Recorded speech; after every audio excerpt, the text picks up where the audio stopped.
want to have with you. Yeah? And I want to give you a context.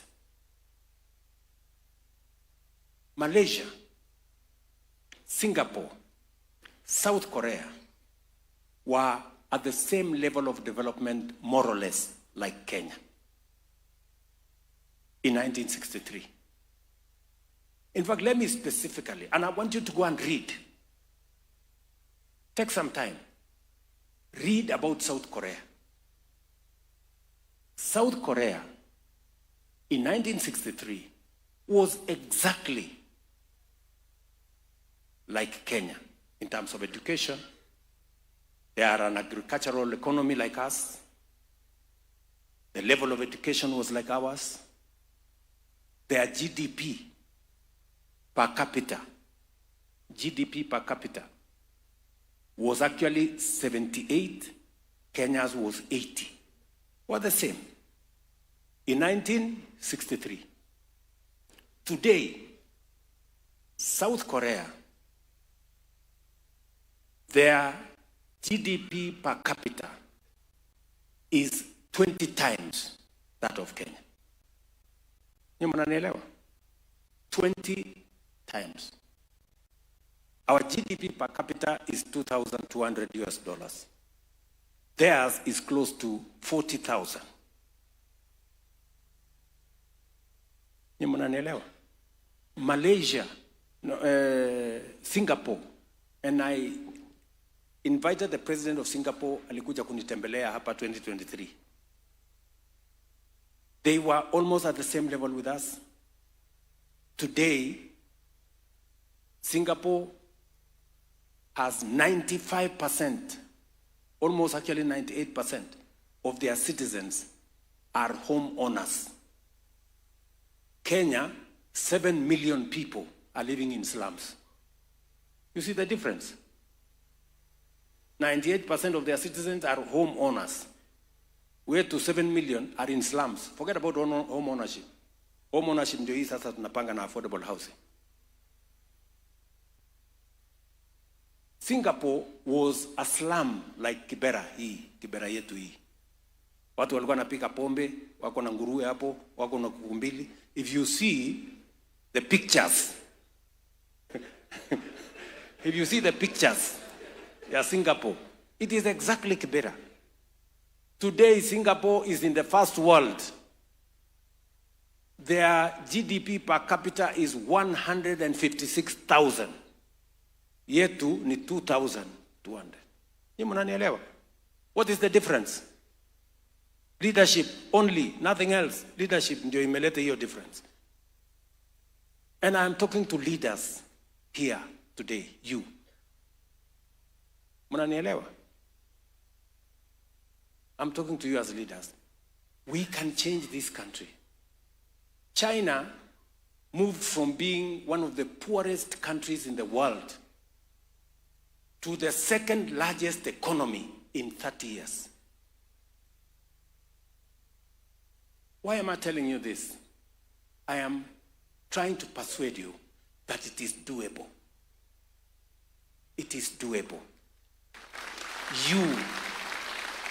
You are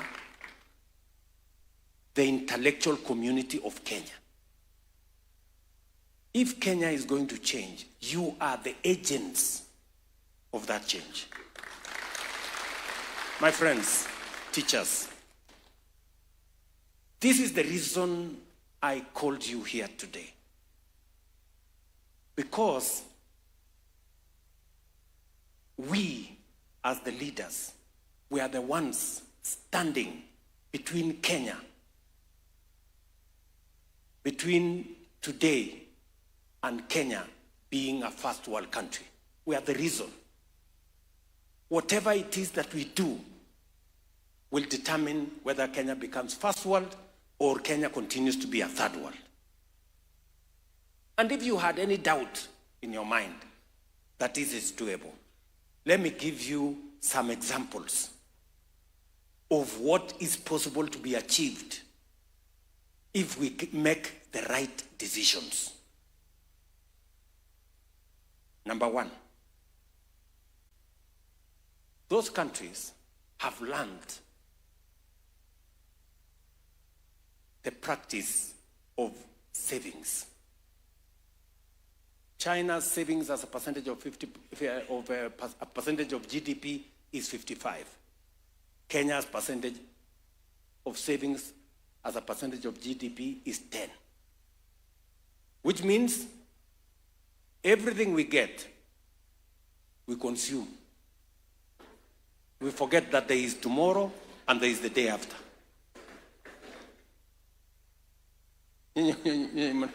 Mnanielewa? It is so bad that we tried in 2016 with my friend Uhuru Kenyatta. We said we must change this because we are embarrassed. Even our neighbors, just imagine, good people, Uganda is half our economy. Sindio? Uganda is half of the economy of Kenya. But they have 3 times, maybe 4 times, a bigger national security fund than Kenya. Why? Because for 40 years, tumekuwa tukicontribute shilingi 200 kwa NSSF, 200 shillings. Mtu ana earn 50,000, 200 shillings. Mtu ana earn 100,000, 200 shillings. Mtu ana earn 200 shillings. Na contribute 200, employer ana contribute 200. Uganda, 20 years ago, they changed the law. Employee 10%, employer 5%. Tanzania, they changed the law. Employee 8%, employer 7%. Ni mnanielewa? Today, Uganda has a bigger social security fund than Kenya. They have a bigger savings kitty than Kenya. Tanzania, which is 60% of our economy, has a bigger social security fund than Kenya. In fact, Tanzania social security fund is building at 23, I don't know, 24 building here in Upper Hill. Mimi niliulizwa niende nianzishe. Ni mnanielewa? Sisi tuko pale kwa 200.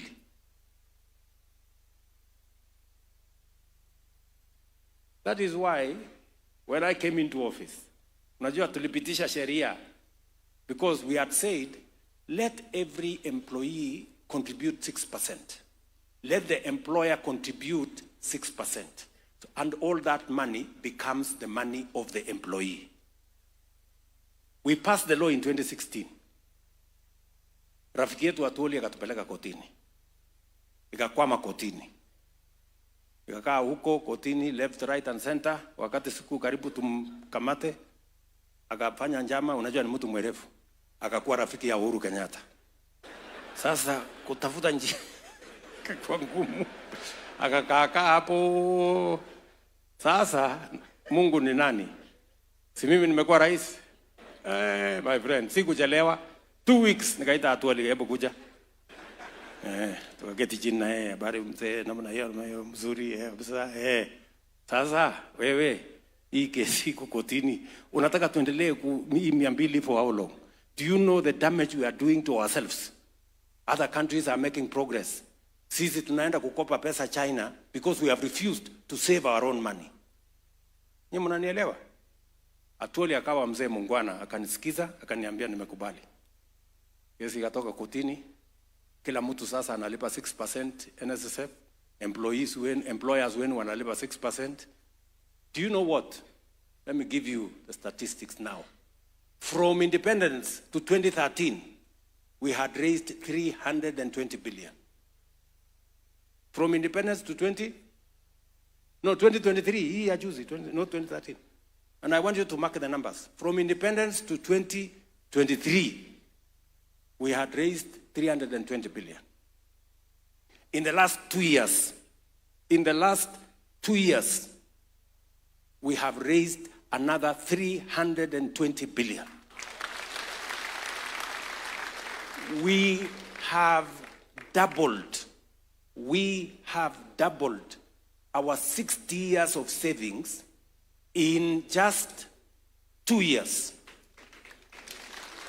By end of next year, actually by 2027, we will have 1 trillion shillings at NSSF.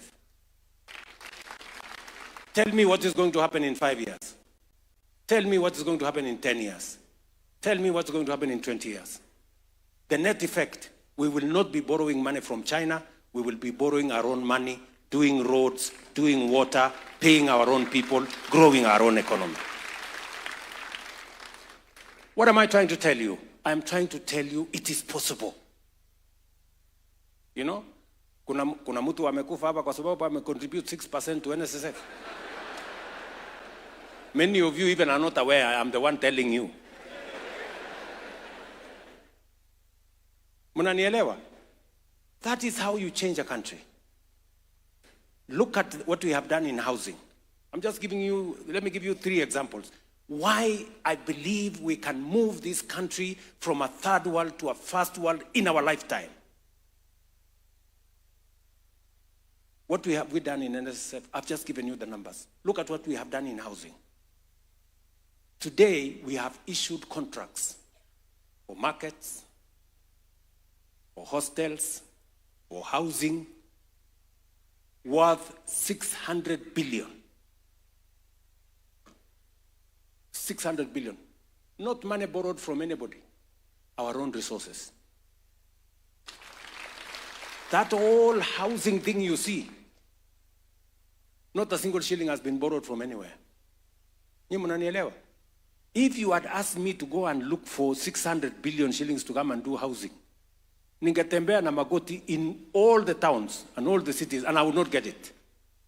Taenda Marekani, wende NSSF, wende ile ingine inaitwa ni IMF, wende ingine inaitwa World Bank, you will not get it. But look at what our own resources, from our own money, look at what we can do.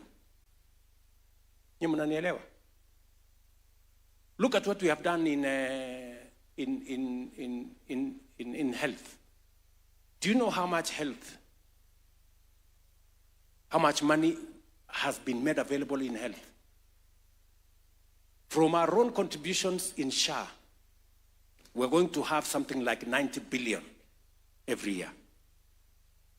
From our own resources in equipment, we have mobilized, we have designed innovative, creative mechanism of delivery of equipment. We are now taking equipment to hospitals worth 200 billion shillings.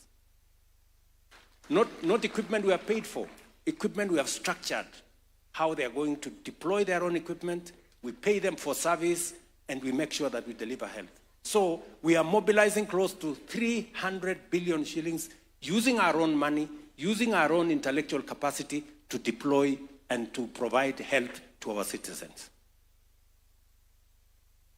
Look at what we have done in education. Look at what we have done in roads. Today, we are moving all the road contractors that had stalled back to the roads. Why? Because we used our own creativity. With these members of parliament, we securitized some of the revenues we had. We raised 175 billion. We are on the road raising another 120 billion. We will have 300 billion shillings to do roads in Kenya. Money we have not borrowed from IMF or World Bank, our own resources. Good people, I am telling you, it is possible for us to change this country in our lifetime. And I want to persuade you, and this is the reason why I called you, as intellectuals, I want to persuade you that we agree that we can change, we move Kenya from third world to first world in the next 30 years.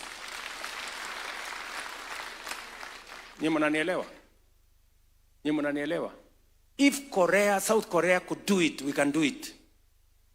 If Singapore could do it, we can do it. And we have demonstrated, I have shown you that it is possible. Hii makelele tulikuwa tunapigiana hapa na maandamano, you can see the results in housing. You can see the results in education. Why are we hiring 100,000 teachers? Other administrations did not. Why are we deploying universal health coverage when it was difficult the other day? Why are we rolling out housing when it was difficult the other day? Why are we transforming our social security savings, doubling in 2 years when it was not possible the other day? I just want to persuade you, it is not about William Ruto. It is about Kenya and us and changing our country for the sake of this generation and the generations to come. Friends, marafiki, sijui kama mmenielewa. Mmenielewa? Na hii sio siasa. Forget about politics. Politics is small, maneno kidogo. We have a whole country to think about. We have the future of our nation to think about. We can stop, we